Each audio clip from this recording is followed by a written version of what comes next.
नरेंद्र मोदी 8 जून को तीसरी बार पीएम पद की शपथ ले सकते हैं, लेकिन इसी बीच एनडीए में शामिल नीतीश कुमार की जेडीयू और पूर्व सीएम चंद्रबाबू नायडू की टीडीपी ने भारतीय जनता पार्टी की चिंताएं बढ़ा दी हैं।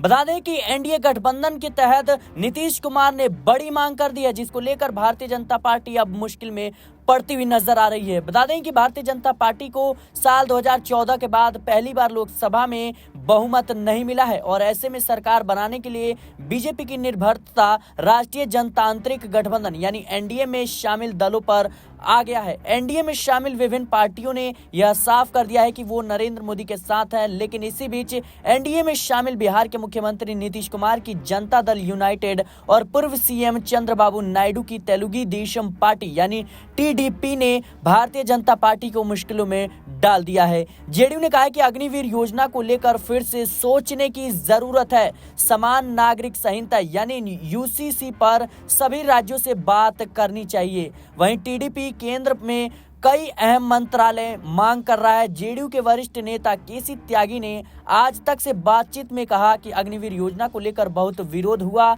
इसका असर पूरी तरीके से लोकसभा चुनाव पर देखने को मिला है और अग्निवीर योजना को लेकर नए तरीके से सोचने की आवश्यकता है। उन्होंने कहा कि यूसीसी पर हमारा रुख पहले जैसा ही है और यूसीसी को लेकर सीएम नीतीश कुमार ने विधि आयोग के अध्यक्ष को चिट्ठी लिखते हुए कहा कि जेडीयू इसके खिलाफ नहीं है, लेकिन सभी पक्षों से बातचीत होनी चाहिए। द इकोनॉमिक्स टाइम्स की रिपोर्ट के मुताबिक टीडीपी केंद्र में लोकसभा स्पीकर का पद और 6 महत्वपूर्ण मंत्रालय चाहता है। वह इसे 5 करने के लिए भी राजी है, लेकिन केंद्र में सरकार बनाने के लिए 272 सीटों की जरूरत है और बीजेपी ने महज 240 सीटें जीती हैं। ऐसे में इनकी कहीं ना कहीं जो एनडीए गठबंधन के सहयोगी दल हैं, इनकी मांगे पूरी करना भारतीय जनता पार्टी के लिए अब मुश्किलों से भरा नजर आ रहा है। ऐसे में एनडीए में शामिल टीडीपी जेडीयू महाराष्ट्र के मुख्यमंत्री एकनाथ शिंदे की शिवसेना और लोजपा रामविलास सरकार गठन में महत्वपूर्ण भूमिका निभा रहे हैं और इसी वजह से कहीं ना कहीं भारतीय जनता पार्टी को अब सोच विचार करके कदम उठाने पड़ रहे हैं।